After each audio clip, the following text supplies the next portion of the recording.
A loop A B C D E F A of straight edges has six corner point A 0,0,0, B 5,0,0, C 5,5,0, and so on.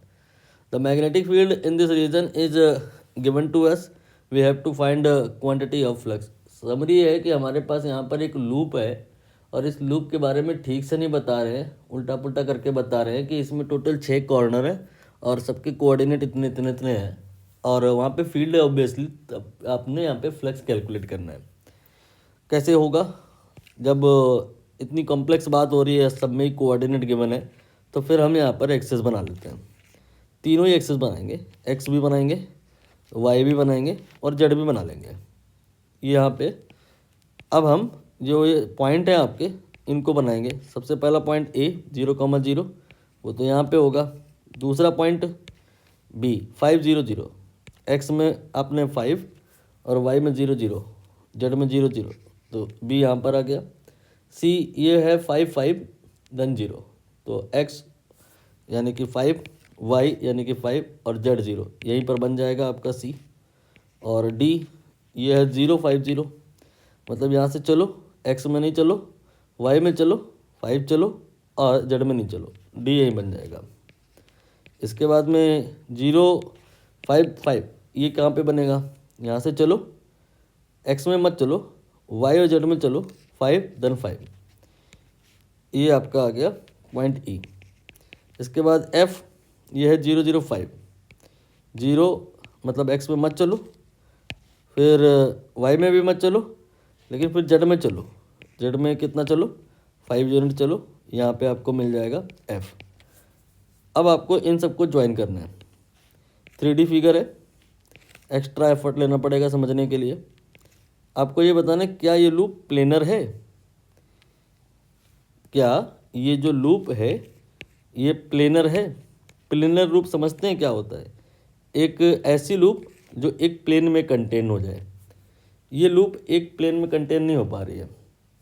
अगर आपको समझने में दिक्कत ज़रा सी भी आई है तो बाजू में एक आप कमरा रेडी कर लो। ये आपने एक रूम या एक क्यूब या एक कमरा या क्यूबाइड रेडी कर लिया। और अब आप समझिए कि अगर कोई लूप ऐसी होती जो आपकी पूरी तरह से फर्श में पड़ी होती तो वो प्लेनर होती। जो अगर ऐसी कोई लूप होती जो आपकी पीछे साइड वाली दीवार पे पड़ी होती तो वो प्लेनर होती।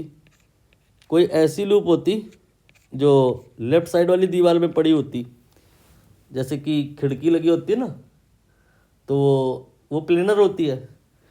लेकिन यहाँ पर ये जो लूप है वो दो प्रकार की दीवार है, उनको 90 डिग्री पे ज्वाइंट करके बना लिया है। ये आपका जो लूप है वो है ABCDEF ए। तो लूप तो है ये, जहाँ से चले आप वहीं पे ख़त्म हुआ मामला। लेकिन ये कहानी प्लेनर नहीं है, इसमें दो प्लेन इन्वॉल्व हो गए हैं, एक XY प्लेन और एक YZ प्लेन। तो जो अगर आपको नॉन कोप्लेनर लूप दिखाई दे तो डील करने का तरीका क्या होता है? एडवांस में ये इस तरह के क्वेश्चन बहुत मिलते हैं कि आपको लूप को ब्रेक करना होता है। ऐसे ब्रेक करना होता है कि जो उसके सेगमेंट हो वो प्लेन में आ जाए। तो यहाँ पर आपका जो ये L है वो L1 प्लस L2 के बराबर होगा। मतलब जो टोटल लूप है वो दो लूप से मिलकर के बन जाएगी। एक लूप जो आपकी ये XY प्लेन में होगी और दूसरी लूप जो आपकी ये YZ प्लेन में होगी। तो यहाँ पर हम जब टोटल फ्लक्स निकाल रहे होंगे तो क्या करेंगे? दोनों को अलग अलग कैलकुलेट करेंगे और फिर जोड़ देंगे। तो अभी हम निकालने जा रहे हैं 5 थ्रू L1। ये आ जाएगा BA, मैं या प्रिसाइसली अगर कहें तो B.A। B का वैल्यू गिवन है 3i cap 4j cap and area vector कितना होगा? यहाँ पर एरिया का जो मैग्नीट्यूड होगा वो तो आप समझ गए होंगे, लंबाई गुणे चौड़ाई 5 गुणे 5, यह आ जाएगा 25। एंड डायरेक्शन XY प्लेन के परपेंडिकुलर अगर हम बात करें तो दो डायरेक्शन पॉसिबल है। हालांकि ये एक डायरेक्शन है पॉजिटिव जेड एक्सेस में एक ऐसे पीछे को भी बनेगी, लेकिन पीछे वाली हम नहीं लेंगे। हम अगर कोई प्लेनर लूप के थ्रू फ्लक्स निकाल रहे होते हैं तो वो वाली डायरेक्शन लेते हैं जो आउटवर्ड होती है। मतलब प्लेनर में आउटवर्ड डिफाइन नहीं होता है, जो फील्ड की डायरेक्शन में होती है। तो यहाँ पर फील्ड जो अगर के कंपोनेंट देख ले तो +4 है, कोई -4 तो है नहीं, इसलिए हम इस वाले को लेंगे। और यहाँ पर एरिया जो होगा इन vector it will be 25K का। तो ये आपका अब कितना आ जाएगा, ये 3i + 4K लिखना था, 25 × 4 आ जाएगा 100 के बराबर। और अब हम निकालेंगे φL2। φL2 ये क्या है, ये इस वाली लूप के थ्रू। तो यहाँ पर भी कहानी वैसी ही होगी, B.A करेंगे,